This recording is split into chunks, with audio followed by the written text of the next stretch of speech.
Hello everyone, I'm Pulse and I've got one more game for today, and for it I've been joined by Papa Smithy and Pobelter. How are you doing today, gentlemen? Yeah, feeling really good. I mean, one game left, all the NA fans for once rooting for SK Telecom T1. Gone full circle as well. Very first cast of the week was of course with this pairing, and now we're back as well. Pobelter, how are you doing for this final cast here? Good, happy to watch this game, rooting for SKT so that C9 can make it out of groups. All the converts ready to go. And we're going to finish strong this week as we take a look, our second look rather, at easily one of the most interesting matchups of the group stage, and it's going to be Faker and Maple in this 1v1 matchup in mid lane.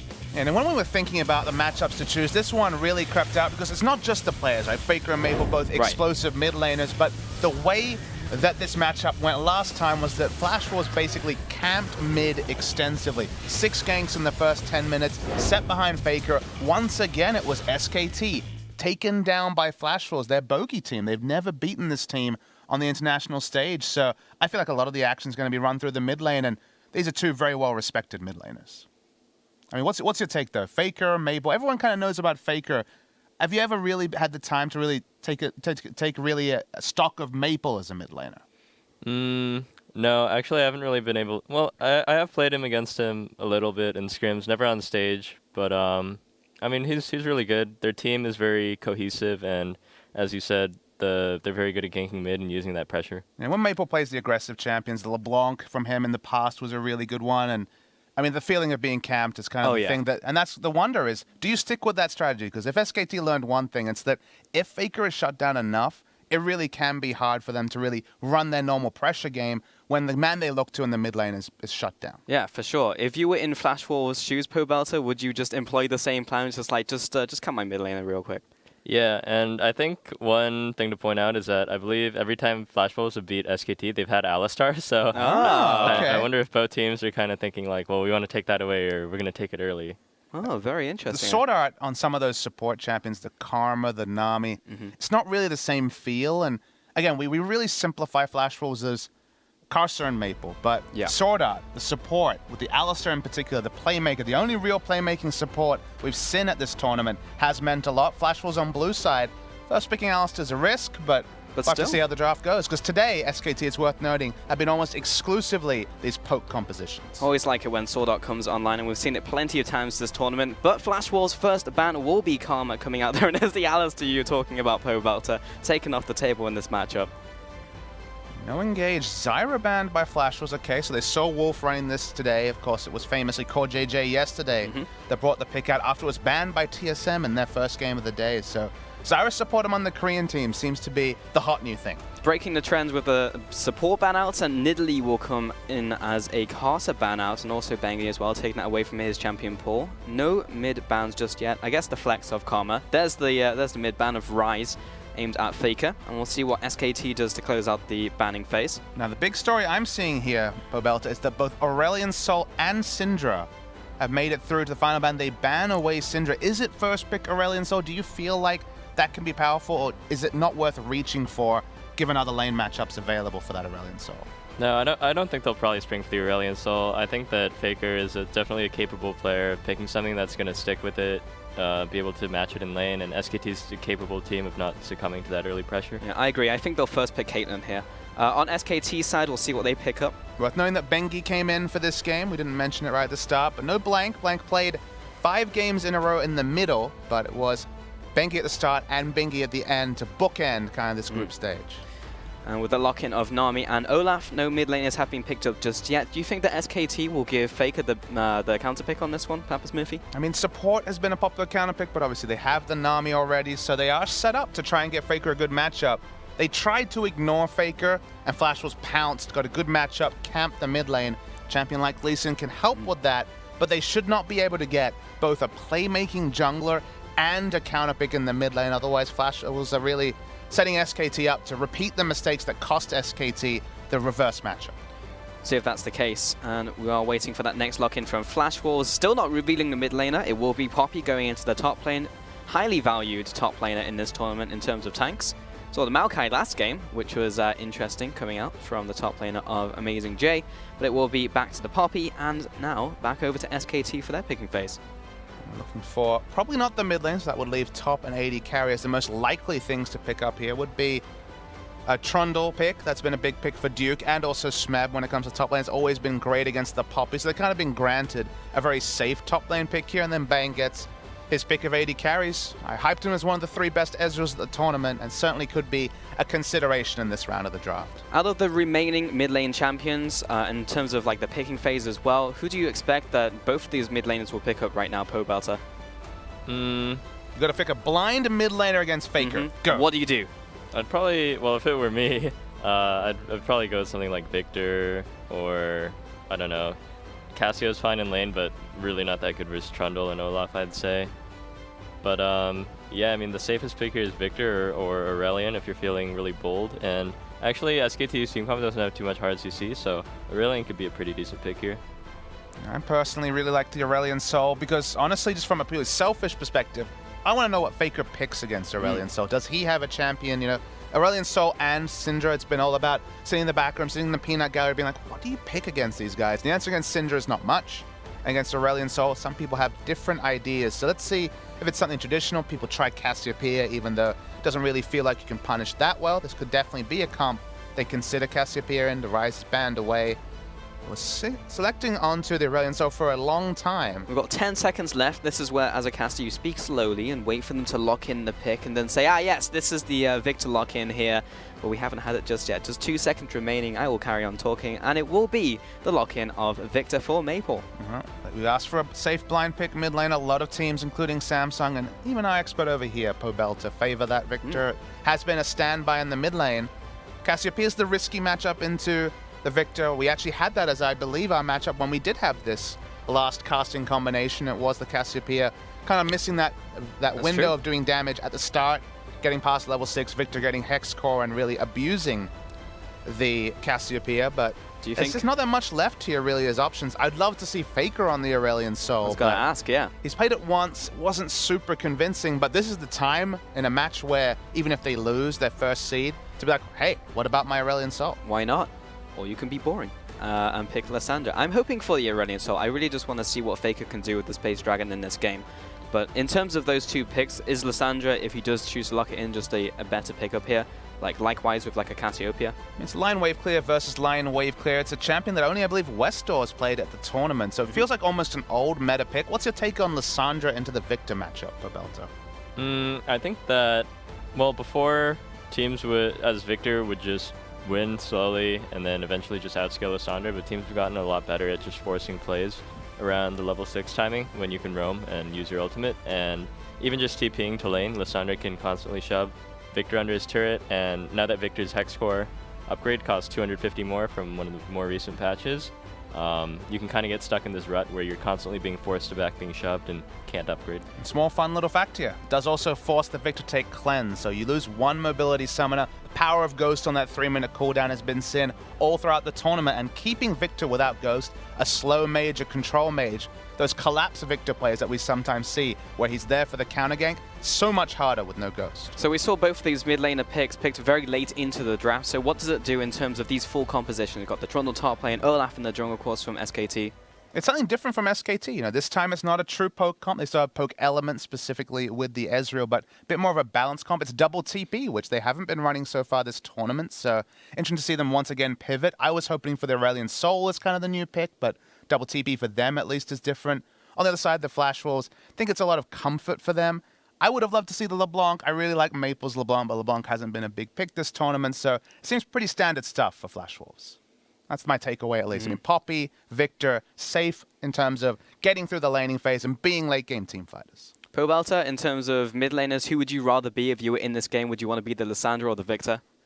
It seems like Flash Wolves' team comp is a bit susceptible to engage. They have a lot of disengage, but not that much mobility from like Poppy and Braum. So I think that something like Trundle Lysandra can really blow up one of the frontliners. Well, we're going to get into game here. Flash Wolves and SKT, the final game of the group stages. We'll see how this one goes. But if you have any questions for us, remember to jump on Twitter, use that hashtag AskTheCasters, and tweet at LOLEsports. And we'll try and answer as many of your questions in-game as we can, with time demanding as well. But we'll get into this and see how the mid laners do. Maper versus Faker. It could be the penultimate or the final matchup of the day. If Flash Wolves are to once again defeat SK Telecom, it would force a tiebreaker against C9. So twice at NA fans, really hoping that SKT can end up 5-1 in the group. Small other point to consider is that with this double teleport, Lysandre's very safe in a side lane. Trundle does outsplit push the Poppy, and Victor has cleanse, so he's going to find it difficult. He's quite immobile, so he doesn't have the same safety in a side lane, doesn't have access to Lysandre's Glacial Path, for example. So if the 1-3-1 is well executed, and given that SKT have been super on board with executing the poke comps well today, if they can also execute 1-3-1, we would have seen late game team fighting, poke, and 1-3-1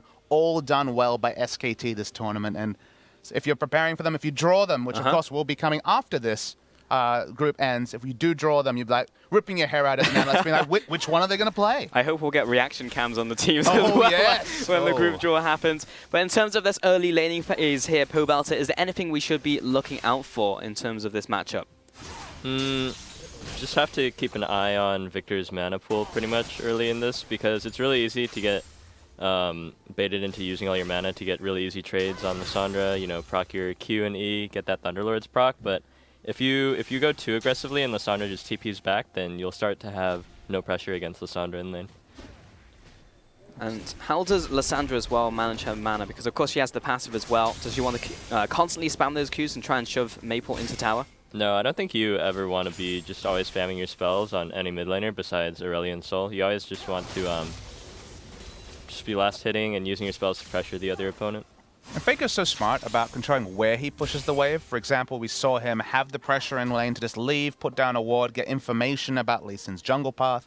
He knows what to expect. SKT expect Flash Wolves to stick with the camp Faker plan, so anything to make Lee Sin predictable, even though it's pre-6 Lee Sin, where he's going to largely be farming and counter-ganking, helps SKT's game plan because they have information on where the Flash Wolves jungler is. Yeah, just in case he decides to turn up in the mid lane as well. And do you think that will impact Bengi and his route as well as this game progresses? Do you think he'll look for more counter ganks mid lane, or say, hey Faker, you know what's coming your way, just try and play defensive in lane and I'll do things in the other lanes?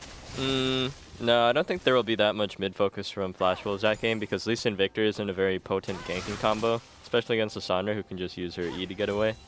So mid lane will probably go a bit slowly this game. If there are any aggressors, more likely it would be SKT going for a gank. Well then, if the fans have questions for Belter and I, and it's just going to be a wave clear wars, we have then plenty maybe of time. Exactly, plenty of time to throw the questions over. What's the hashtag, Papa Smithy? Hashtag Ask the Casters. There you have it. I've been media trained over here. Yeah. It's all coming out on there right now. Faker placing another ward off to the top side now. Had some knowledge that Castle would be in the top side, so just in case he decides to try and gank him from behind, means he can play towards the bottom side of the lane here. Also his jungler's there as well. Are there any intricacies about this matchup that, you know, the average player or viewer might not appreciate? Pobelter, I mean, the blue buff going off will warp the match a little bit, but before first buy, especially just a 1v1, is there any intricacies between Lysandra and Victor? Because on a simple level, they seem like pretty similar wave clear mid laners. Yeah, the early laning phase is pretty simple actually. I wouldn't say there's anything complex or hidden about the matchup, honestly. It's just like Victor's going to win trades and Lysandra's just going to TP back. That's pretty much it. What about first buy? Because, you know, you were kind of talking about the fact it's 1250 gold now for the Hex score. That's pretty straightforward buy for the Victor. On Faker's side, are you rushing for Abyssal? We see a Negatron, so that's clearly going to be the route here now that there's CDR on the Abyssal. Is there ever a world where you can feel safe enough to go like a Morella Nomicon against the Victor? No, you typically don't build Morellos on Lysandra anymore. If anything, if you want something besides the Abyssal Rush, then you'd go Roa if you can afford the Catalyst, let's say, but you pretty much always go like Abyssal Sorks or something versus Victor, because Victor doesn't typically build any magic resist early on. And so why the Rod of Ages over, like why the change away from Morella? Is the health, like what's the relevant factor of the Rod of Ages versus the old CDR low health build that kind of used to be the path for Lysandra? Well, Lysandra has CDR options now in Zhonya's and Protobelt, whereas before Protobelt didn't exist and Zhonya's didn't give CDR. Also, you can just go CDR boots now. So it's a good point, because Abyssal Zhonya, always the core of a Lysandra build. Now they have 20% CDR included on them with the changes, so yeah. I guess you don't want to be too overloaded on CDR on the Lysandra. How does Lysandra play out like 1v1 trades and also skirmishes? Is there a particular combo that you want to use, like Ian first and then immediately hit the route? It depends. If you're going for like pure damage and you want to get the E damage in, Faker always maxes E second on Lissandra. Most mid laners do. So if you're really gunning for that full damage, then you just flash ulti and use the E to get extra damage in. But otherwise, you know, you'll just E in at them to gap close and not use your flash. Is there anything on the Victor side? I'm going to pause just for a second as Bengi walks into the enemy jungle, finds himself a sword art, but he's going to clear out this ward. So is there anything from Maple side in terms of how he lays his spells? No, he should just be holding onto his W until Lissandra uses the Ice Claw, of course, and then Face roll? Yeah, if Lissandra gets in Q range, Q her, of course. If you can E her, and if you can ult her, ult her. Yeah, if you get a mid lane matchup involving Victor, you pretty much know how it's going to go. As long as he doesn't have to back and buy like a Doran's because he gets ganked early, he will get the first Hex Core. Push lane aplenty, there is that first Hex Core upgrade, will be Augment E upgrade. That is always the way forward, and it's going to be more, I think, about the teleport usage. Faker uses first TP to get back to lane, and actually interesting, they're going to go for a cheeky blue buff invade here. Looks more like a top dive because Victor had to base, whereas Lissandra TP'd back. Yeah, and with the timings, you're right. Lissandra is level 6. Yeah, they spot Lee Sin mid, so this is just a 3v1 right here. And if Poppy stays under turret, she'll die, but it feels like they know that SKT is coming, so they're just going to back off. So it's a good timing, as you were saying, from Faker. He used the teleport to get back to mid lane, and he didn't need to be in the mid lane. He pushed the lane up, and that's why he has the freedom to walk top. And even if he just walks top, reassesses, walks back, he didn't lose anything in the mid lane. So it's no cost for what could have potentially been a really big return if the turret dive was available. If the turret dive happened, how does Faker play that out? Does he want to save ultimate for himself and then tank the tower and then, of course, like cut the aggro, or does he immediately want to just try and burst the target down? Faker wants to take aggro first there and ulti, put in a Q, maybe W if he can get close enough, and then just stay on the outskirts of the turret range taking damage for Trundle and Olaf to finish him out, because once Lissandra puts in those few spells, her damage output is done, so it's most ideal for her to take the aggro. I mean, the only other small point, though, is I guess if Poppy started to channel the ultimate, you could ult the Poppy to stop the channel from going through, to stop, say, Trundle and Olaf from being knocked away. Olaf can ult, but Trundle could be affected. But I agree, you can either choose lead and tank, and then reset the aggro with the self-ult, or look for a cheeky interrupt, I guess, with the aggressive Lissandra choice. Is that the way that Faker gets ahead in this game? Because when we see like Lissandra games, she's always roaming first, and then we very rarely see Victor able to quickly chase after her. Will Victor maybe look for any chases in this game, or will he just constantly push out the mid wave as soon as he sees Faker leave? Victor will generally try and match the wave push of Lissandra whenever she goes through him and then follow. It kind of depends on which team is pressuring harder, like who's going to have push pressure, because both of these characters are really good at pushing in the lane. We have a question from Twitter coming in from @BrandonHorsley says, post 6, which jungle mid duo has the stronger 2 versus 2 in this game? There is an interesting one. I mean, you got to say Olaf does have the dueling advantage 1v1 against a Lee Sin, but 2v2 I think is actually pretty close. What's your first impression between the Victor Lee Sin and the Lissandra Olaf? I would say Victor is always weaker versus an all-in 2v2 mid combo because he has no mobility, and even this game he doesn't have Ghost. So Flash Wolves can definitely play defensively and not give any ground, but if they just straight up 2v2 clash, then SKT will just mow down Flash Wolves 2v2 pretty much. Lissandra is also one of the best mids of 2v2 because of the hard CC. Oh, I feel like someone's going to die here. Faker immediately exhausted out, but Sword Art, yeah, no way he can get away, and that's Burst Blood as well to the edge. Bang, going to be happy with that one. Lots of TPs coming in now. Faker is kiting off to the side. He's already used his flash, but there you can see using the E for damage and also the teleport. He's going to lock up a couple people using the W, but now he seems in no man's land, just going to walk into the tower. It didn't seem like anyone had his back when it came to the re-engage. He had the option to use the Glacial Path defensively. He had the option to use the ult to just ult the Poppy and get out with Glacial Path, but he went in aggressively. No one else on the same wavelength. Ends up being a 1-for-1. Equal resources used, but intriguing to see Faker, at least from our perspective, which is very different to the normal match perspective. I mean, the roam looks pretty good for Belter, and he doesn't use the ult, doesn't have to use it at this point. What do you think of his decision-making towards the end of this fight, though, Faker? Well, he's pretty much dead here. Like, I don't really think someone is gonna die here, pretty much. Sure. And if Faker tries to run and pulls them all to his team, then maybe he's not gonna die, but maybe 1 or 2 dudes from his team die.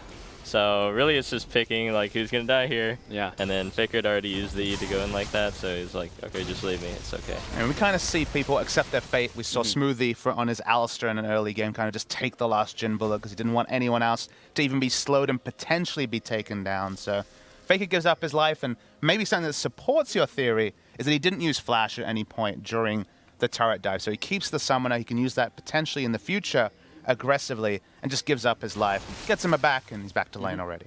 Also, in terms of item build, what do you think about Faker now picking up the Ionian boots? Of course, he didn't use Flash and Teleport, so there's the added benefit now that he's picked up those shoes. Well, he went CDR boots, and he's going Abyssal, and he has 10% from Rune, so that's already 30%. As Lissandra, you're always going to go Zanya, so that's already 40, so that to me indicates that he's not going to go Protobelt or any other CDR item. Yeah, the Protobelt, Lissandra picked up a lot of play when Lissandra came back into the meta briefly for a few weeks in the middle of the season, but Faker always has his own way of playing the game and it's going a little bit different. Also getting the completed boots too means that he's now going to be more and more in range for the Flash ult or just even the ult on the Victor, so aggressive, threatening nonetheless. Faker just hovering around the outside of his lane, but Karsa is already there just to deter him and make him take the long route. But he is teleporting down to bot lane now. He does have all the summoners, but he does cancel at the last minute.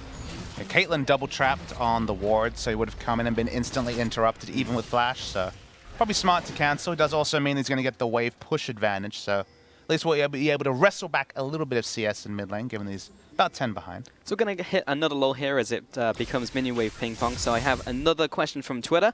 Matthias Pereira, I'm sorry for destroying your name. There we go, Papa Smithy's got it. When is it better to buy a Liandry instead of a Void Staff? Is it worth buying both? Thanks. You're welcome. It's a pretty general question of, is a Liandry the thought for any of these champions?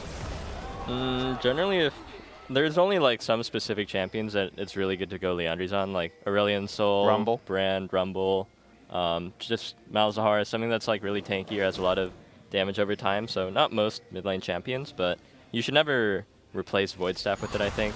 If you're ever gonna go Void, then you go Void and then you go Aurelion, Liandry's is like a 6th item. If you go Aurelion as a 6th item, that'd be pretty sweet, actually. Yeah. Buy that one in the shop as well. Make sure to keep the questions coming using hashtag AskTheCasters, and you can have your name butchered by me on air. And also have your question answered as well. So I mean, if you're a recent player, you might think of an item like Liandry and think about how armor penetration works, because it's all about bonus armor penetration, right? But the thing about Void Staff, and one of the reasons why people keep kind of building it earlier and earlier, like you don't see it first item, but it becomes second sometimes. It's not just, oh look, they built a Negatron cloak, I want to get magic penetration for that, because it works off base magic resist. Everyone starts with 30, some tanks with 32, and then they get magic resist per level. A lot of people take magic resist in their runes either flat or per level. There's always a magic penetration, because it includes that base value, is always pretty effective. So while Liandry's works well with damage over time, Equalizer, Rumble, as we're saying, Brand, who has the passive that keeps burning, it's often very strong, but it's niche because Void Staff kind of fills that need much more cleanly on non-damage over time mages. So this game has been pretty slow. Faker now going back into the bottom lane, clearing out another wave. Pobalta, from your experience in slow games like this, when you're playing like double control mage mid, do you ever get a little itchy and restless and just want to try and make a play? No, not really. You just kind of have to stick to the plan, make the play that's the right play, and which isn't going to fail. And so since he has TP going up, he's going bot, and Ezreal can start to poke down Victor mid and push the turret because they've already taken the bot tier 1. And we'd mentioned this. The Lissandra, very adept in the side lane, very safe, can go just push very quickly or could hold, has a very good teleport gang, even though teleport's about, 20 seconds away from cooldown. Trundle's having a happy old time in top lane, pushing in the Poppy. And once you finally finish an item, it could have been Iceborne Rush, it's actually a Mana Moon Rush, and a Sheen on the side of Bang. They've got the objective, they've got the turret, they're safe in the mid lane, just healing up. And so basically they're getting access to the most minions possible and the safest farm on their AD carry when Ezreal's in its farming phase. One more question from Twitter, Jared Welch, I can pronounce that name. How should Lissandra utilize her TP through this game? We've seen a couple times Faker's looked to do it so far in this game. Well, yeah, you saw it earlier in the game, but Victor isn't very good at following the roam if Lissandra can manage to push in the wave before he can. Like, that's happened a few times this game. So basically you just push in the roam, or push in the lane, and then you try and TP somewhere behind or near where you're going to make a play. And ideally, Victor is still stuck in mid wave clearing, and you just have so much tempo advantage that you just one-shot them instantly with the Lissandra ulti, and then you get out. And you see that the Lissandra's role in this game has evolved. It was just matching wave clear in mid lane, putting down wards. Now it's side lane farming, so it allows her to be relevant globally instead of just setting up ganks. So, I mean, it's still effectively B for a 5v5, but it allows her to play the whole map, not just be trapped in mid lane like Victor, who has cleanse, has flash, wants to take blue, laser minions, and then reset. Faker back into his natural habitat of clearing out minions in the bottom lane. 138 farm as well. What happened to the deficit in terms of farm? Has it just been because he's been trying to make these TP plays? Because Maple pretty like on the money in terms of farm. Yeah, actually that's something I wanted to talk about. So early on in the game, Victor got blue buff, which creates kind of a CS deficit because Lissandra tried to come and push into a Siege Canyon Miniwave with Olaf and was not able to. So that was a little bit. And then he roamed bot, and then he died. And then their bot lane missed, the Flash Wolves bot lane missed a wave because they had died, but Faker also died, so Faker missed a wave. And then Faker roamed bot again, and then Faker roamed top once while Victor just stayed mid.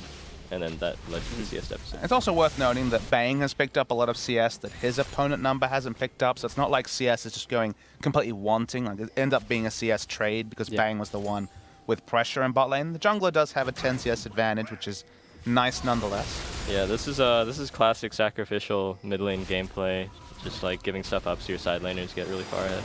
You say classic, but I see you like kind of like sigh and take a lower posture. You're not a big fan of giving up farm, are you, Popelter? No, I don't mind it. I've done it a lot. So. Oh, a role player. A real team player.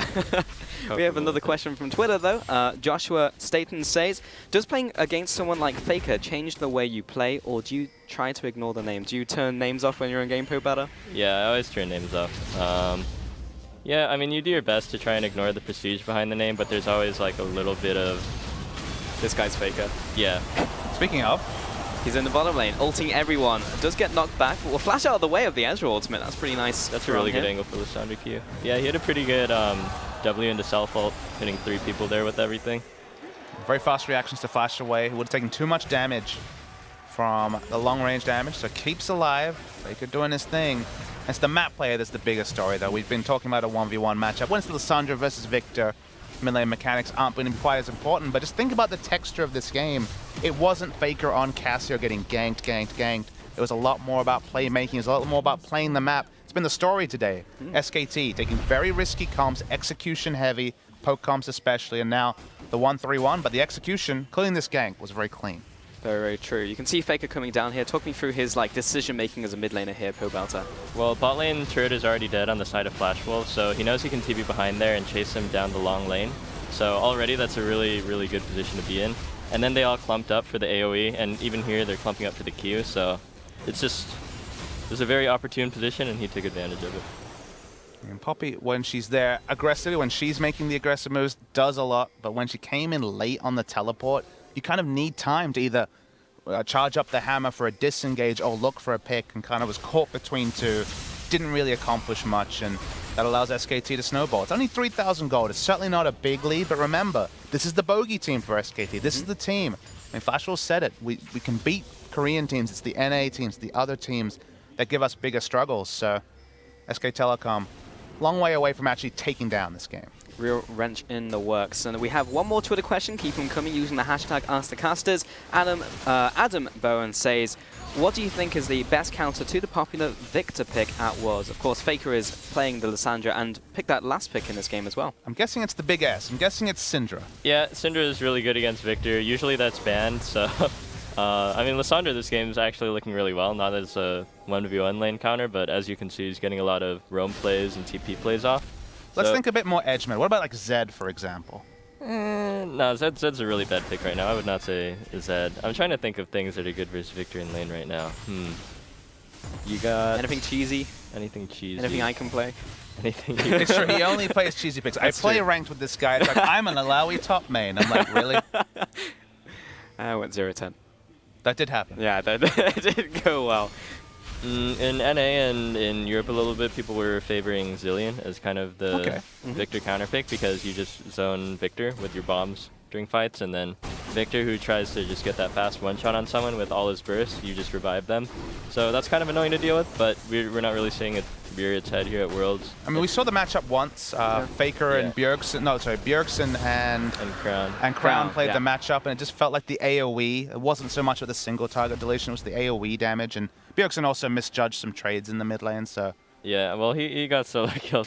He got solo killed, that's fair. That did happen. I'm saying it the caster way. He may have misjudged the trade that led to his death. Caster language. Well, Faker, funny enough, he's back in bot lane. He's picked up the Proto Belt now, though, as his second item. That's a 40%.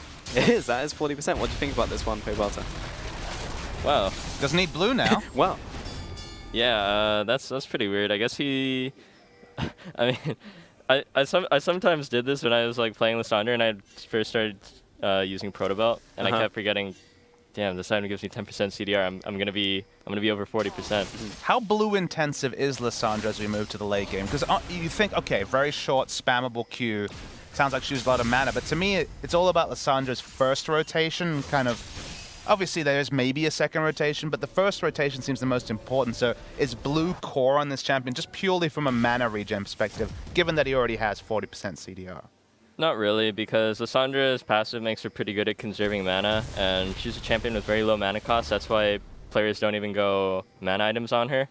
And actually, I believe her mana costs were upped after, like, the patch directly after this is played on. Oh, so okay. now you can't really do that, but right now everyone's happy just going this build with Proto Belt, Abyssal, not going any mana items, and still just being alright. And that would mean that 10% CDR could be granted to the Ezreal, who would also hit 40%. So we'll see if that actually happens. We might just see the blue buff donation just purely for mana regen reasons, but... Oh, well, it's more crucial because of the 15% AP and the 2 AP per level it grants you. So, yeah. And also, it could be that he's running 4 MR and scaling AP. I mean, I can't tell for sure whether or not he has scaling CDR or scaling AP. Actually, can I, like, hover over something and check that? Pampa Smithy's got you. Boom.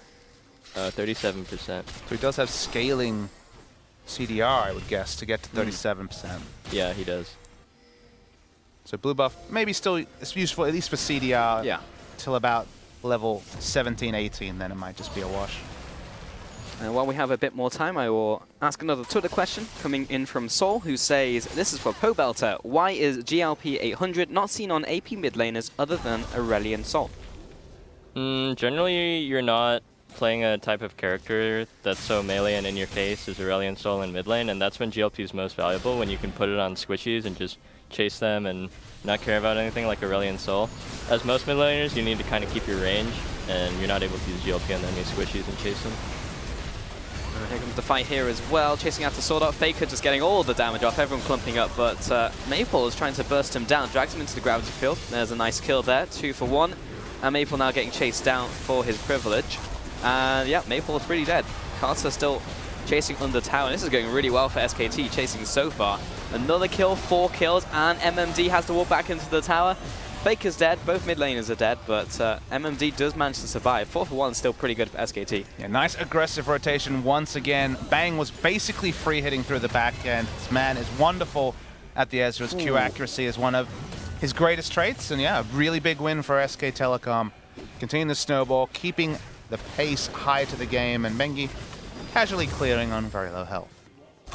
Yeah, and SKT is actually so good at playing these comps like Trundle, Lissandra, Ezreal, where you just kite and then you go in for that one explosive moment. It's actually, like, we would watch what they did on Ezreal, and we would learn and be like, okay guys, we just have to play like SKT does when we play Ezreal. And like, it's one of those things where like the nameplates come into a factor, but is the reason for that communication? Because to me it's very clear, this is the time to disengage, this is the exact time. You kind of have to be one-minded to keep re-engaging and disengaging. It seems like a lot of teams at Worlds have struggled to pull off that playstyle. I think it just comes down to these dudes playing together for so long. Like, Faker and Bengi have been playing together since, like, what, Season 3? Yeah. And no, Season 2 even, I believe. Yes? No? Early Season 3, I believe it was. Early Season 3, okay. But yeah, I mean, they've just had so much time to get comfy with each other. They probably know what each other's going to do before they even do it. I'll take you from the other perspective as well. When you play against players you've played against for a long time, does their like tendencies and your knowledge of their tendencies affect your play very much? Like, is there like a mid laner that you've just mid laned against so much? I guess if you think about ones like Shifter, I guess, been around a long time. Bjergsen's been around a long time. Do you ever feel like there's a specific like rivalry or specific like a thing that happens between two mid lanes just because they've played so much in solo queue and scrims and on that like it's different from say another person or another matchup between these two kind of players? Yeah, mid laners always have tendencies. Like, Huhi's always the type of mid laner to look for early roams and, like, kind of, I guess, cheesy plays, as Sure. we would call it. But, I saw mean, plenty just, of those. just roams for your team. And then Bjergsen's the kind of type of mid laner who's very prioritizing his own lane, his own blue buff. Jensen is, like, that mantra to an extreme, and he's very focused on his own lane and securing an advantage. So every mid laner has their own kind of style and kind of habits. And even on research, you can see things where it's like jungle proximity to mid lane. Some players like Jensen, super high, especially going into the postseason. Some other laners get a little bit less attention. So I feel like mid lane has really evolved into the 2v2, you know, over the years. Sure. Much less about assassins trying to burst each other's solo kills. So those tendencies, whether it's leaving lane or calling the jungler, are just really important research to have when you go into the matchups, I'm sure. Yeah, so right here, Faker actually showed he's a human being and made a mistake. He's going to overcap on CDR because he's going to have 40% already from Abyssal, Protobelt, CDR, and his runes. But he's also going Zhonya's, which gives him 10% over that. But Pobelta maybe doesn't need the runes. That's how good he is. He's just like, whatever. I could have had these blank. I took CDR up a level, Yeah, you know? could have gone full CDR. Next And level Faker. BM right here. Yeah, I mean, at least he's getting like the lowered summer spell cooldown out of the CDR boost, so it's not totally wasted, but yeah, whoops. Would you say, I mean, long time ago now for viewers, especially recent, they changed CDR boost from 15% to 10% plus 10% summoner. At first instinct, everyone's like, oh god, like where's my 5% gone? But to me, it always seemed like a buff. Was that kind of your read when they added the summoner spell cooldown to the CDR boots? Not really, because before I'm pretty sure people would just go 15% in runes, Yep. and then I think there were a lot more 10% CDR items back then. People didn't really go Morellos, so it was. I think mid laners were stronger back then, honestly. Now you need to pretty much fit in an extra item, Sure. cap out on CDR. So even though you can make the flash cannon play, it's just a little bit more often, you still, I guess, because I feel like everything has 10% CDR now, so it's kind of... I feel like not overcapping on CDR feels harder than a ever, struggle. just given how even Zhonya's of all items has CDR built into it. Yep. 28 minutes into this game, SKT with a 6,000 gold lead and 3 towers as well, sieging down mid lane. Got another question from the Twitterverse. This one comes from Trim the Yordle, who says, why aren't Lux or Xerath played anymore? Wouldn't their role be like an AP Jhin of sorts? I mean, I have a quick answer. I actually asked one of the noted Lux and Xerath players, Froggen, in the caster lounge yesterday about Xerath in particular, because I feel like Xerath can do decently against Syndra just because he purely outranges, but the big thing for him, especially on the Xerath side, was mana costs are just too high with the options right now to effectively harass and wave clear as much as you do on Xerath. Do you have any thoughts on Xerath and Lux? You know, these long-range mages that could fit the niche but just aren't being played at all? Yeah, the mana costs are too high, and it's really difficult to play aggressively on those champions. You have to be playing really defensively, and you can't really have that in a mid laner right now, where you're just kiting back the entire time. You also need to be able to like flash in and do something crazy and engage on them. Like Syndra, Ryze, Lissandra, even Victor has a potential to flash in and make a crazy AoE play. See Faker just trying to make a play happen in the top lane. And we'll actually jump back onto NL. There's the E for a bit of damage. Catches him with the Q, but Swordot coming in here. Faker's out of mana. So maybe we'll just give the kill over to NL. Yeah, there we go. Bit of experience for the support, but didn't want to get an auto attack and take the kill. Yeah. So what was the play there from Faker? Was that like a good thing to do at 29 minutes into a game as a mid laner for ADC? It gives you like a slight advantage, I guess, because Caitlyn's missing out on some farm on that lane, but... Oh, Chomping down on Maple. Duke just picks up that kill, and now middle turret will be falling as well. So both mid laners off the map. I mean, going for that aggressive a dive, pulling in multiple members means that you're free to do whatever you want with your other 4. They could have put down wards instead. They have the inside track to the inner turret. They take 2, they get a dive. And now SKT, they've still got teleport on the Lissandra, don't forget that. So in 10 seconds, they can make this a 5v5, and they're starting up the Baron. They are doing that. Yeah, they're definitely looking for a turn here with the TP. Swordart just walks in and doesn't want to be here anymore. Pinged on his way. You see the spam pings going down, like, I'm coming, guys. Faker TPing behind. He's in this so he doesn't even need ult, yeah. At this moment, So- NL knew he screwed up. Yeah, that's a pretty free Baron, I think. Fake's going to get this farm first, though. Lissandra still has ulti, so when Lee Sin comes in to try and smite steal, he can just flash ulti Lee Sin, they can burst him. Yeah, it doesn't really seem like there's a good way for Flash Wolves to try and steal. Karsa is around, though, so we'll see if we can get over the wall. And smart to peel away, even though Lissandra, as you say, can halt the Lee Sin. Wasn't in range at the time, so stop burning the Baron. Down to about 4,000, though. They're going to go for the finish and then... Oh, wow. There's a big interrupt on Faker, so now Lee Sin does have a chance. It's actually a He was pretty landed. bad position for SKT. Karsa's over the wall, is becoming a 50-50. Faker just killed Maple, though. And where did that go? Okay, I guess it doesn't matter. Yeah, over to over to Karsa, but SKT just murdered everyone in the pit. Now MMD will die very slow. Cool move though. Bang, I believe, was hit by the Q from Lee Sin. Actually jumped over the pit to stop Lee Sin having a taxi to get into the Baron pit. So Lee Sin ended up getting in anyway. It's got the smite off. Halts some of the pressure. Now suddenly it's not going to be the world's freest inhibitor with the comp they have plus Baron buff. Nice steal from Karsa, but it's just to buy time. Let's watch the replay though, because it did look like... I expected Faker to take the either, but he got interrupted. He got interrupted by Poppy. E. So watch Bang here. He actually jumps out to both DPS and not allow Lee Sin a way to get in. Of course, Lee Sin can still ward jump. Yeah, it felt kind of fishy because he got into the pit and Baron was so low. And then Bang goes to kind of ult Karsa, but just ends up leashing the last bit of health. Nice stuff from Karsa. What do you think about Faker flashing like basically across the pit to kill Maple? He was also in flash range of the Lee Sin, for example, using his ultimate. Honestly, didn't really catch it. I was too busy focusing on the Baron HP and what Lee Sin was doing. And I'm sure the same story is there for Faker. Even with clear calls, you're so frenetic that we can see it slowed speed, and still very difficult to always make those correct moves. But SKT do mop up all the Baron buffs, barring maybe one on a respawn, so they're still in a very comfortable spot. We do have another question from Twitter. This one comes in from the Free Fail, who says, why did Faker choose to go Lissandra instead of Cass? Wouldn't Cass be better for their team comp? I think Faker's just gotten punished too hard every time he's tried to fill out Cass in competitive. Last time he played versus Flash Wolves, he picked Cassio and died to some ganks, and then when he played in LCK as well, Cassio versus Aurelion Sol, it didn't turn out that well. Again, he was just getting ganked and camped a lot, and Cassio, I feel, is a champion that feels really good because she's so strong 1v1 and in laning phase, but because she's so susceptible to being ganked and pressured and caught out, doesn't translate that well on stage. I agree with that. I mean, Faker just hasn't had the jungle pressure some of the other Cassio players have had, and it's still a pick he will consider and play in a best of 5, but I think in a best of 1, after the kind of haunting reverse matchup between these two teams, just felt more comfortable to move away. We thought maybe he'd opt into it, but went for the Lissandra, went for kind of the team champion, and although his own score isn't fabulous, he's made the plays he needed to. Was this one of the plays that SK needed? Walked into the jungle, insta-popped over the wall. That was unfortunately watered from Flash Wolves. Duke is just all over Maple, though. They're still just fighting 4v5. They don't really care. And they're winning against Baron 4v5, so that's pretty nice. Oh man, SKT just, yeah, pretty big in this game. And another reason he picked Lissandra instead of Cassio was because you need hard CC to pair really well with something like Olaf or Ezreal, which work really well with hard CC but lack it.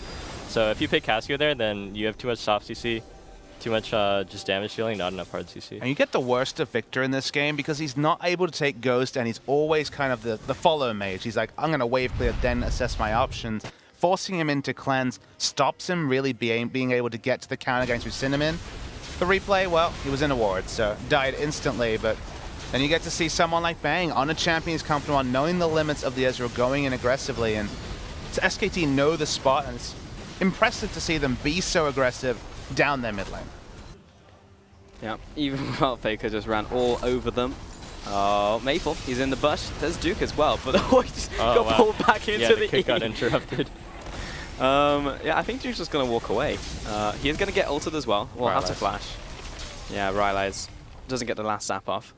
But was that a good thing or a bad thing that he got pulled back into the gravity field?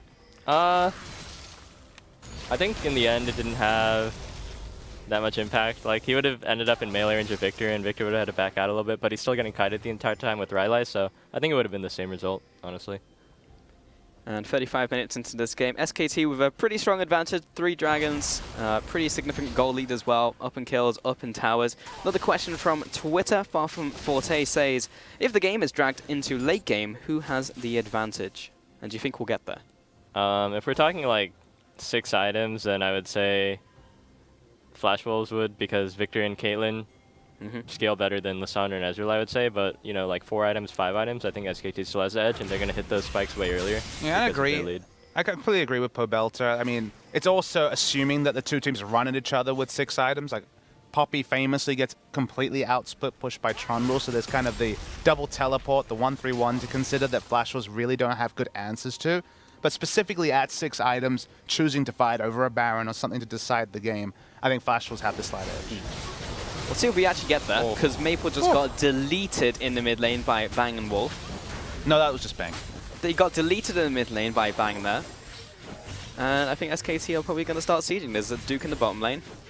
Yeah, the game's always looking pretty rough when you can get assassinated by Ezreal by the in forward. Yeah. I mean, Ezreal casually has a Mercurial Scimitar completion short of 6 items, so it's absolutely massive in this game, as these two guys are massive, but in less fun ways. Very true.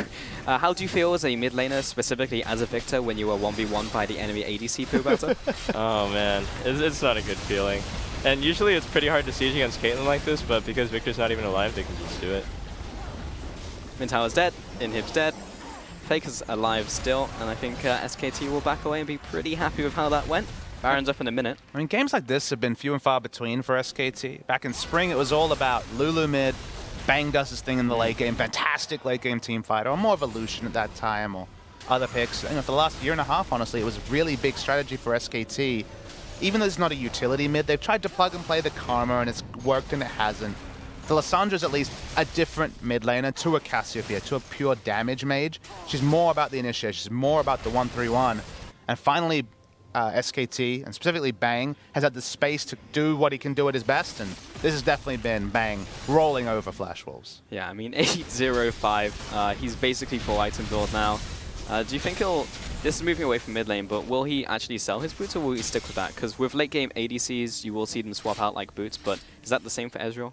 It's a little bit different. I mean, it'd be interesting to see Pobelter's take on this, but it's usually another Zeal item, and you don't build Zeal items on Ezreal. So is there a 6th item you could see selling CDR boots for the Ezreal on? Maybe a Guardian Angel or something? No. I think it gives you CDR and it gives you mobility, and so there's really no other item you can buy. I mean, people used to build Zephyr, but I'm pretty sure that has not in the game anymore. That's correct. No more Zephyrs. Still, if you go some sort of move speed item that gives you higher DPS, like if you go, say, Rapid Fire Cannon, then you're still moving so much more slowly than if you had Tier 2 boots, so players almost never do that. And at the end of the day, Ezreal's a hyper carry of mobility I like to think him of. Hitting the 40% CDR, hitting your Mystic shots, getting the E specifically. I mean, no other AD carry has the luxury of a gap closer that does damage on such a low cooldown that unless it's 60 minutes, I can't see him selling the CDR boots. Faker going to buy some time. Wolf going to do the same, going to be blocked out by Sword Art, but that was enough time for SKT to take the Baron. And I think you nailed it, Papa Smithy. That's a lot of damage. NL's going to get bumped over. Bang is going to walk in the circle. Here comes a TP on from Faker, I believe. There he is. He's going to be charged, but he is trapped there. He was able to chase after. Goodbye, NL. Still had the ultimate. Caster's going to get chased down. SKT are just running all over Flash Wolves. Maple, what can he do? Bang just does too much damage. And remember what this means. SKT about to confirm Cloud9's spot in the quarterfinals. NA fans rejoice. Exactly, I'm sure. And cheering for SKT is foreign for foreign fans, but this is definitely the time to do so, because Cloud9 will be the only NA representative in the quarters. Want to hear those SKT chants in the San Fran arena right now. And they will close on the Nexus as well. And this was generally a pretty clean game from them. I mean, like, after the laning phase, pretty slow. A couple ganks happening in the side lanes. And then SKT, yes, they lost that last Baron before this one, but just kind of closed it out. But it was so different from the last time these two teams met, when it was very much Camp Faker, win game, acquire Elo, I guess you could say. Very different game this time. Lissandra, much more of a defensive-minded mid laner, but one that can start the 1-3-1. Fulfilled his role, and it didn't really feel like the mid lane changed much, but Faker, we saw, was on the roam, he was on the move, and he filled his role this game for Bang to carry. Yeah, pretty much he had all those crucial roams in the early game. Bang got a slight advantage, and that advantage grew bigger and bigger and bigger, and SKT is so good at doing this, and Wow, I mean, they just always have so much success, I feel, with this like Trundle, Ezreal, Lissandra kind of thing, because it's the kind of thing where you can kite back forever, and then when it's time to go, you go. You claw in, and then you start running at them with Trundle, you put up the rock, and then they all die. Yeah, what do you think of Maple's performance in this game as well? Because he was ahead in terms of farm because of all the roaming that Faker did early game, but then was not really able to do anything after Pang was just massive and kept killing him.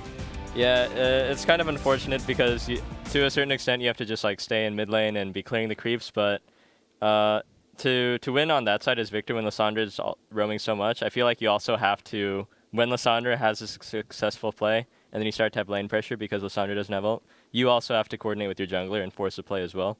I think the real takeaway, though, is that it has to be winners and losers in competitive League of Legends. I don't mean that in terms of match, but in terms of if someone's getting an advantage, someone else is losing out. Yeah. Bang and the Victor had this. So it's Ezreal and Victor who were really ahead, and Maple, there's only so much Victor can do, whereas Ezreal, if he has a massive lead, he has so much mobility that he can kind of take advantage of Victor. We saw them even 1v1, those two Fed members, and there was no answer to the Ezreal. And Ezreal warped the game a lot more because Lissandra made plays and Ezreal carried, whereas Victor, he's going to be second to places. He doesn't have Ghost. He still did a lot of damage, but in the end, because of the mobility, it didn't seem to mean a lot.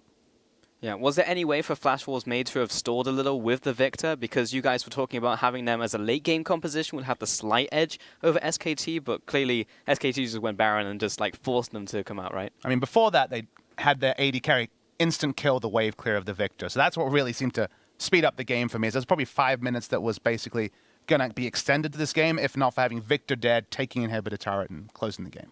Yeah. To me, it was pretty bad when they lost the bot tier 1 turret so early with no response.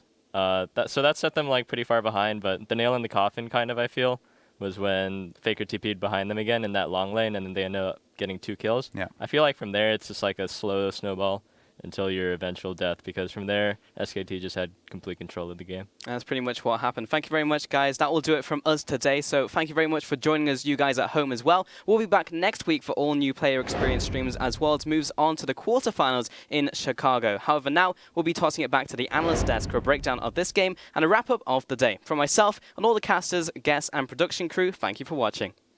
Flawlessly, but I don't know how many other teams can get away with playing this style of League of Legends. It requires so much coordination and requires you to win mid and top lane to be able to set up your 1-3-1. And the key thing with Lissandra is the only playmaker on their team, so it's completely reliant on Faker being able to make plays around the map. And while he was orchestrating so many of them, the setup initially from the Olaf and the Nami roaming together and finding the warding to make those plays much safer was immaculate. Yeah, it's just a mix together that you can only praise like almost every single player in this game from SKT, because you highlighted it's the support and jungle setting up the vision, and then it's Faker and Lissandra engaging the fights.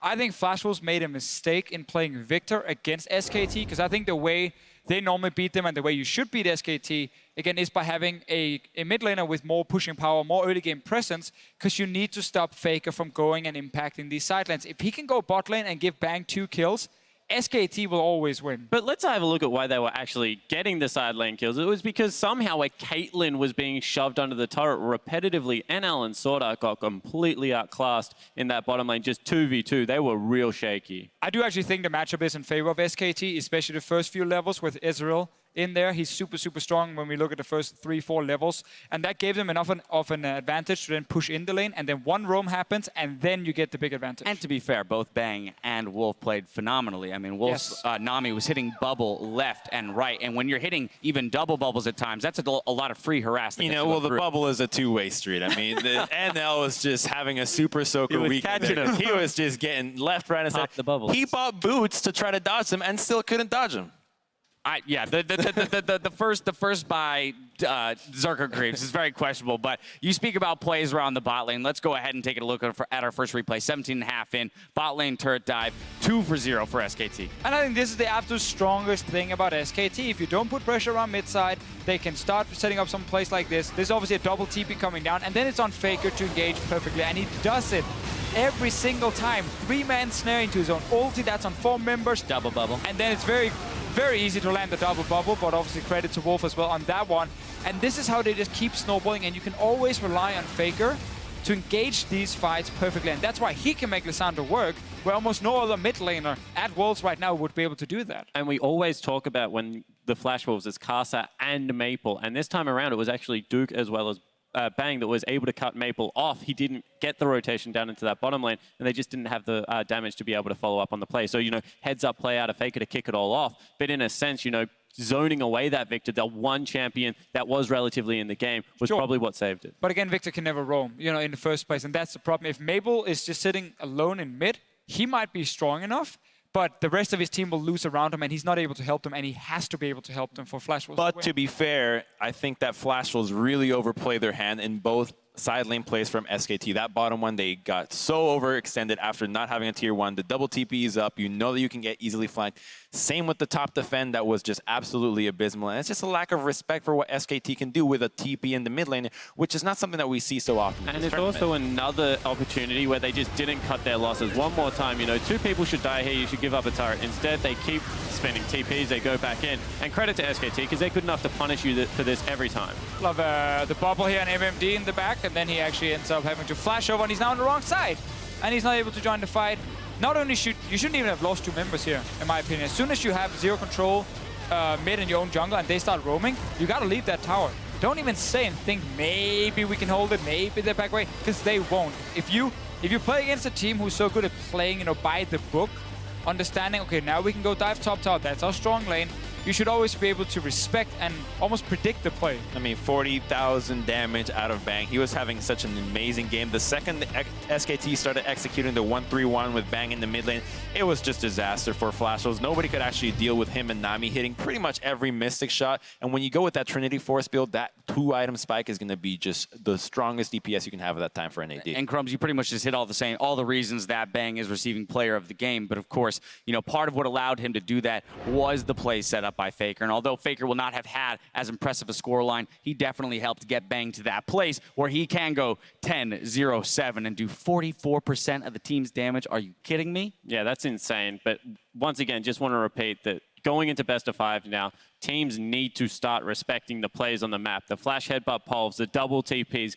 cut your losses and just get the heck out of Dodge, because too many times in this group stage, we've seen teams gamble, overreach, and get severely punished. Yeah, it's kind of been the story of this tournament so far. I feel some teams are very good at being proactive and actually making these plays like SKT, and then too many teams are just way too slow at reading it. I can think to multiple European teams as well. Like, someone recalls on the map, like a support recalls, and they're like, all right, he will for sure go back to bottom lane. No, actually, supports keep going to mid, and then they can roam to the sides, and they start forcing plays. Support shows up, and they get surprised, and they die. And I talked to some of these players after. They're like, yeah, we didn't expect him. Maybe he didn't come. Maybe he did.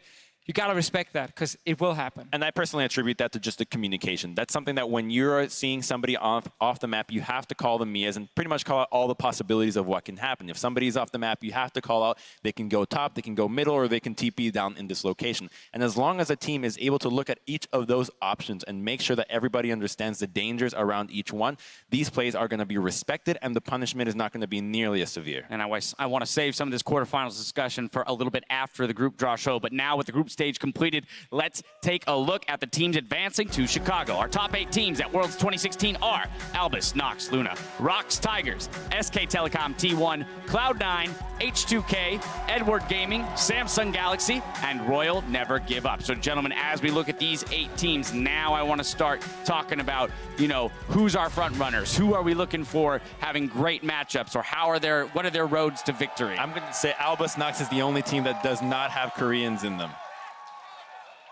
What is that? What do you mean by that? Korean players. Oh, does not have Korean players on the team. Okay, great. When you have a look at it, I'm looking out for them.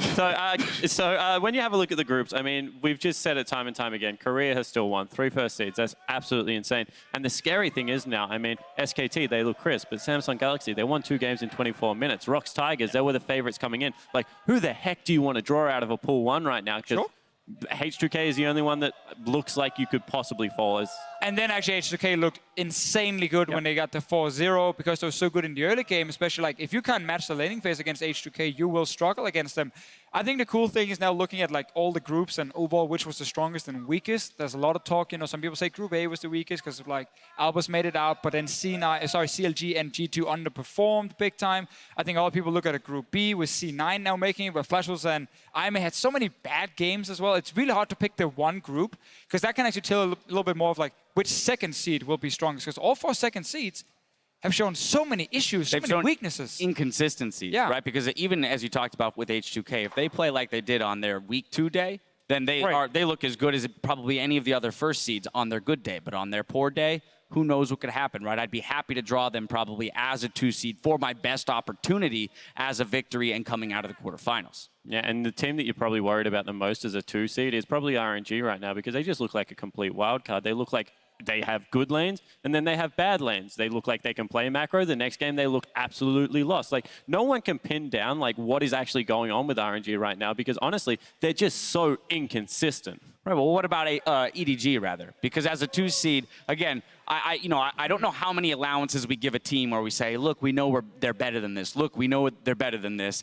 Because the expectation was that they were going to be one of the strongest teams coming in. So you've seen some bright signs from this team. One, when everyone else was watching games, Mouse was still playing solo queue. And you also know that they're actually giving him a lot of support from the coaching staff. The big question is, like, is it going to be enough? Because his history tells us, like, no, that is not enough. He's a bad player and he's going to be exploited. All right, well, it looks like they're ready on stage. So let's send it down to Riv and Jat for the quarterfinal draw. Thank you very much, gentlemen. And after an incredible 2 weeks of group stage matches, it is now time to find out how the top 8 teams here at Worlds fan out as we match up to head to the quarterfinals. Now, there are a few rules and procedures we have to go over before we get to it. They're pretty straightforward. First rule is that teams that finished first in their groups respectively will be playing against teams that finished second in their group. Now, the second rule is that no 2 teams from the same group can be placed on the same half. And as far as the order of the draw is, first we'll be drawing the top-seeded teams in their bracket positions, and then we will draw the second-place teams from those brackets, keeping in mind that if teams are placed on the same half of the bracket, they will be moved to the first available position because it violates that second rule you talked about. All right, so now without further ado, let's meet those 8 teams who are competing in next week's quarterfinals, starting with the first-place squads. From Group A, representing Korea's ROX Tigers, Gorilla. And from Group B, representing Korea's SK Telecom T1, Bang. Next up, representing the top team from Group C, it is H2K's Otoamne.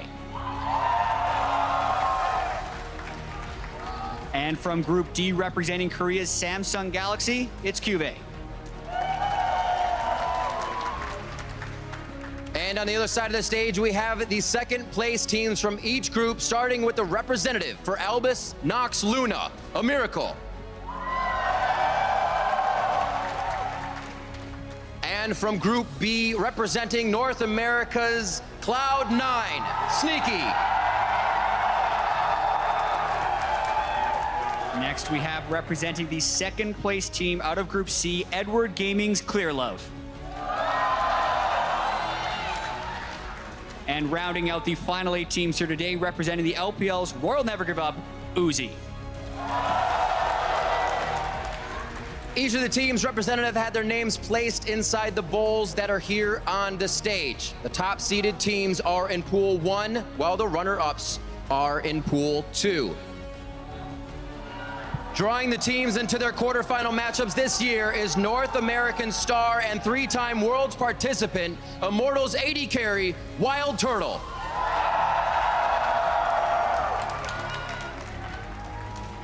All right, ladies and gentlemen, let's start the 2016 quarterfinals group draw. Wild Turtle, will you please do the honors of drawing the first top-seeded team?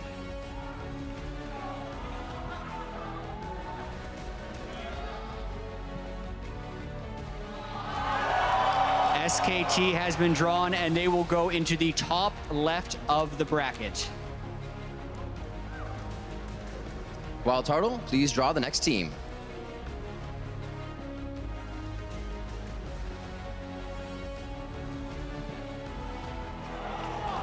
ROX Tigers has been drawn. This means they're in the bottom left, and ROX and SKT are on the same side of the bracket, meaning if they do meet, it would be in the semifinals.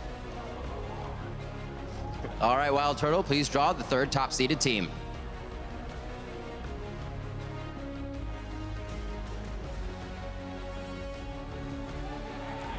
H2K will slot into the top right of the bracket right now. And to keep it official, Wild Turtle, please draw the final top-seeded team into the quarterfinal groups.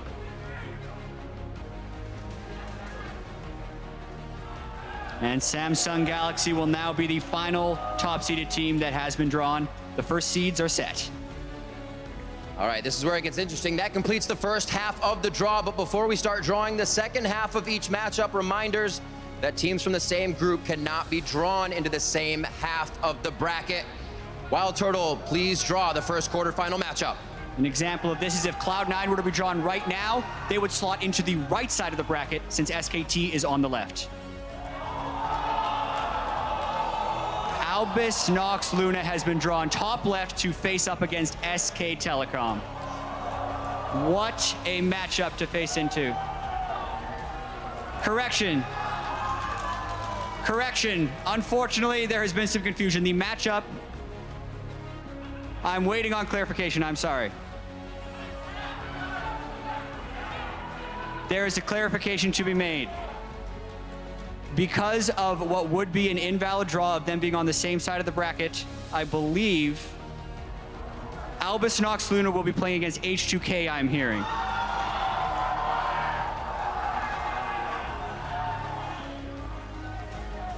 Because Albus Nox Luna is in the same group as the Rox Tigers, they cannot be drawn on the left side of the bracket. Therefore, they will move to the right side of the bracket. Apologies to everyone for the confusion. Therefore, Ottawamne and a Miracle will be playing in the quarterfinals.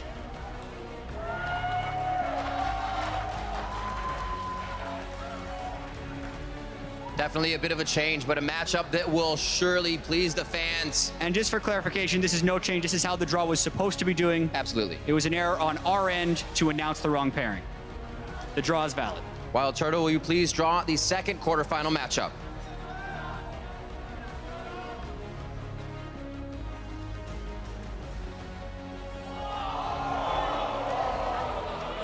The team drawn is RNG. They will now play against SKT on the top left of the bracket. Royal Never Give Up versus SK Telecom T1. Starting off here in the quarterfinals, a match that many could be seen as a final that would happen at Worlds. Yeah, definitely a lot of individual talent heading into these games. RNG advanced after a 3-3 record. Now they face SKT. All right, Wild Turtle, please draw the third second-seeded team.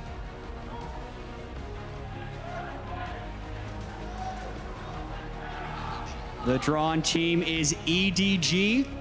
They will be facing up on the bottom left of the bracket against the Rox Tigers. Can see a big smile on Gorilla and Clearla's face. Unbelievable that they are facing up in the quarterfinals. Many people expected them to be two of the front runners in the tournament heading in, but a poor group stage performance by EDG left them as a number 2 seed, and now they draw the Rox Tigers. It has been interesting. People come into Worlds winning, and it took a lot for teams to find that muster again coming into the group stages. Wild Turtle, keep it official. Let's draw our last quarterfinal matchup.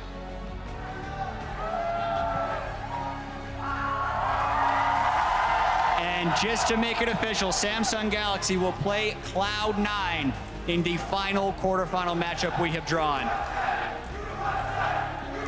Samsung, a number 1 seed. All 3 Korean teams were number 1 seeds in their group, and Sneaky from Cloud9, the only North American team to make it to the quarterfinals. A lot of SKT fans in the last game here at Worlds group stage. And now Cloud9, as you say, face off against Samsung Galaxy. Now that all the teams have been drawn, take a look at one of these matchups one more time. We see SKT versus RNG, EDG versus Rox. As I said before, a lot of times you can say, we figured this would be a final matchup, but we're seeing it in the quarterfinals. Yeah, just some unbelievable draw there with Rox and EDG getting drawn together. Also, H2K versus Albus Nox Luna, one of those teams now. Many people had counted them out before the tournament even happened. One of those teams will be making it to the semifinals. Absolutely ridiculous. It's going to be an amazing quarterfinal stage. You can catch these 8 teams take to the Rift in the 2016 World Championship quarterfinals when it kicks off Thursday, October 13th at 3 p.m. Pacific time from the historic Chicago Theater. Now to wrap up the group stage and preview the knockout stage, let's throw it back to the analyst desk. Thank you very much, Rib. With the bracket locked in, we're going to take a look at the matchups, but first, an update on the rising stakes in the fight for the Summoners Cup. It's time to check in on the state of the fan contribution to the World's 2016 prize pool. As a reminder, 25% of Championship Z and Ward Skin sales go directly to the World's prize pool. With just 3 weeks to go until the finals in Los Angeles, fans have nearly doubled the initial prize pool, contributing over $2 million. We'll bring you an update on the grand total of the prize pool ahead of the finals. Now, for more details about the World's prize pool, click on over to lolesports.com. So, gentlemen, as the stakes raise, and with the group stage complete and the quarterfinals draws locked in, let's take another look at our World's 2016 top 8. We've got SKT versus RNG. We've got ROX versus EDG. H2K versus ANX. And, of course, Samsung Galaxy versus C9. So right off the bat, I just want to know which matchups you guys are excited for before we start breaking them down. I mean, just basing on the names, you know, you have to look on the left side first with SKT versus RNG and ROX Tigers versus EDG. If we look at how the teams have actually been playing so far, then I'm not as excited to watch like an EDG and RNG in the quarters, because I think the Korean teams here are going to be heavy favorites to take this one. I mean, of course, with 3 Korean teams in those 1 seeds, it was very likely that we were going to get 2 China versus Korea matchups, and that's exactly what we got. But as you mentioned, you know, somewhat of a wild cards there in those Chinese slots, those number 2 slots with RNG or EDG. And we have a lot of questions about weaknesses that they can shore up over the next week leading up to those best of 5s. And the Korean teams just look so solid. I mean, what I'm excited for is watching Samsung in particular. They were able to just dismantle people. 2 back-to-back 24-minute games. You can't really get better than that at the world stage, and it's a really tall order for Cloud9, a really shaky team that we saw today. And if they can just go toe-to-toe in at least some of the early games, I'm going to be really happy to see those results. Yeah, I think actually Samsung is the winner of this entire group draw, because people look at H2K Albus and say, wow, okay, H2K was super lucky, they got Albus and they should be able to win. That obviously can be a difficult matchup for them to play, but the reason I think Samsung is the big winner here is because the other 2 big Korean powerhouses who's been playing the best League of Legends are on the other side of the bracket. So I actually think Samsung is the favorite on their side to make it all the way to the final. See, in saying that, ROX Tigers, if you're going to draw a Korean, is lost against Albus Nox and lost the early game a second time against Albus Nox. For a team like EDG that plays so heavily around the bottom side of the map, and for a team like ROX Tigers that plays so heavily around the top side of the map, I actually think that this is the best that EDG could have hoped for after digging themselves into the hole that was getting second seed in their group. It was never going to be good, but at least getting that volatile matchup means that there is now a hope that they sneak through. I mean, it is a good point, considering that as EDG was in H2K's group, it was an impossibility for them to draw them as a number 1 seed. So between the 3 Korean teams, I would say, for myself personally, I would be most happy playing against the ROX Tigers based on their group stage performance, which is crazy, because coming in, it seemed like a no-brainer that this team was who was going to run to the final. And I mean, when you look at it, EDG should have 2 winning matchups. Pawn should be able to take it to Kuro in the mid lane. Bottom lane should be in favor of Deft Mako, because they are very heavily laning focused. They're better team fighters, I think, on the side of ROX Tigers, and we've seen that. I have to disagree. I know, I love it. We're getting fired up. We're getting fired up. The top side, though, Right. Mouse against Smeb. No, that's a horrible watch. That's going to be not even close. I feel like just Smeb is going to run him over and then just use his remains to take over the entirety of the team. Smeb has been, while not as expected of the caliber of a top laner that you would have hoped from the number 1 player at World, I think he's still miles above Mouse and should be able to just easily carry it. But he should have been miles ahead of a lot of the other top laners in his group as well. He has another week. Physio in here. Hold up. I will direct the Physio, please. Thank you. We get into a BO5 now, and I think EDG's advantage in those 2 lanes you mentioned is nowhere near big enough to make up for Smeb versus Mouse in top lane. And also, I think Peanut, when it comes to the early game, is going to have a much bigger impact than an underperforming Clearlove right now. So I actually think Gorilla and Prey are going to be okay in the 2v2 bottom side. I think Kuro is more than fine in the mid lane as well, just honestly not trying to win his lane. And then they're going to have so much pressure coming from top side. I think ROX Tigers are actually pretty happy with going against EDG because the top side is so weak. I think they are as well. Don't get me wrong. I'm saying if you are EDG and you can't be on H2K's side of the bracket, which they can't, you either choose between SKT, which you notoriously match poorly against, or the ROX Tigers. You take the ROX Tigers in that regard if you are EDG. It's a lesser of 2 evils to get to the final, but as far as it goes, that is the matchup they wanted. All right, another matchup that I do want to talk about, you touched on just for a half a second, the H2K versus Albus Nox matchup, because one of these two teams is making it to the semifinals. And although you mentioned it's probably H2K's lucky day, or they'll be happy at least with their draw, I would have to say that once again, if we're looking at that team as one that can either overperform or perform at their optimal level, or just on the same day perform at 25%, that Albus Nox would be just as happy pulling them out of the hat. I think Albus is super happy. Like, this was exactly the team they wanted to face if they wanted to make it into a semifinal. For that exact reason, I think going against SKT, ROG, Samsung, you know, all three teams, we expect them to show much more prepared. And I think H2K and Albus are actually both happy at the moment, because this is like the best kind of matchups they could get. The problem for H2K is I think Samsung later on is going to be super, super difficult You for can't them. use my argument back against me. I mean, I just said the exact same thing. H2K should smash ANX in this matchup. You know it was a good group. You know it was a good quarterfinal draw when you guys are fired up about it. The last matchup I want to talk about, just because I got to push us forward. What happened? I want to push us forward to Samsung Galaxy and Cloud9, because again, we looked at Samsung Galaxy. You already mentioned it. They look terrorizing when you're coming out of this second week of play. Yeah, I mean, we criticized the bottom half of all the groups as like, oh, every group was relatively weak, but I felt like Samsung was the best one at just disposing trash faster than anyone else.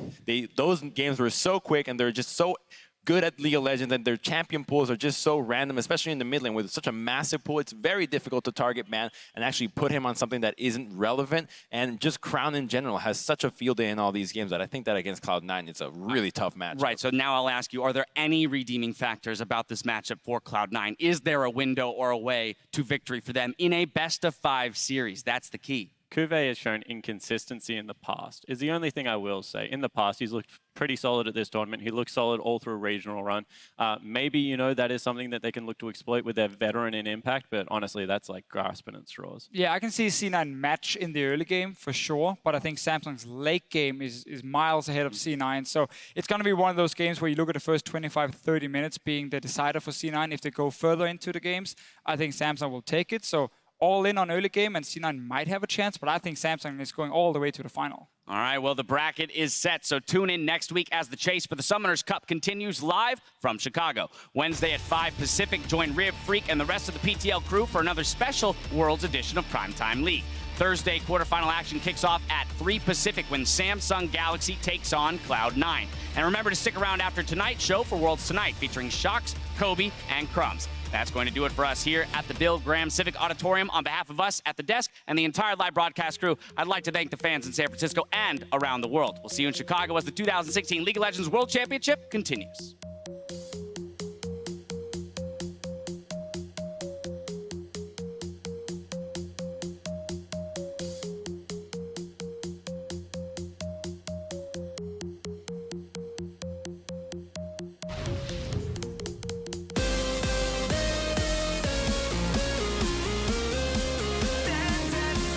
The crowd in this venue has honestly just been amazing. The noise that they can pump out has been great. You guys know where like NA's last Hope Worlds? Yes. Holy shit.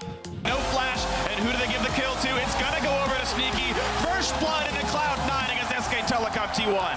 They find Blankets, 1 kill already though onto Smoothie. A kill back into both supports dead. Duke running away, picked off, but a double kill for Faker. It's back and forth, chaotic. Sneaky getting caught out, he's in danger. He could go down, and he does. Blank is on a rampage, 2 for 0. Now a double kill for Bang, they get 3 already. Meteo's gonna lose it. The defending world champions move on to 3-1 in the group. The stun was already used by MMD. Oh, he took back into it, and the flash to save. Mechanically perfect from Meteos. A 3 versus 5. What are they going to get? Maple with a triple, killing absolutely everyone. That is an ace, and Cloud9 are falling apart. On a rampage going crazy. Gonna find a Voidless, but bucket time for all that. Oh, Voidless. Leaps forward there onto Jinzhao, ace in the Hogger channel, but he gets popped by the hammer. Knees weak, arms are heavy. There's vomit on his sweater already. Mom spaghetti. Whack, Sneaky gonna wall with the Ignite is down. Sneaky, few more autos, and that's first blood. Sneaky getting low. Amazing J coming in there, but Sneaky does take him out. Flashes out to safety, and now Road's in trouble as Jinzhao cleans up Impact finally on the front line of Voidless. Gonna get locked up here as well. Here comes Sneaky. Cloud9 finally advantage in the fight for once. Meteos trying to look for another. There's the Realm Warp. Warping onto Athena. That's going to block the flash. Sneaky destroys him. Well, thank you for all the support, and yeah, we'll advance. Don't worry about it. Faker still moving out, does not go down, and Bengi now going to surge forward. SKT, a beautifully orchestrated play. He doesn't know what to do. He kills Faker, but Bang blows him up as well. But SK Telecom will secure first, will show themselves moving into Chicago, and push Cloud9 through to the quarterfinals.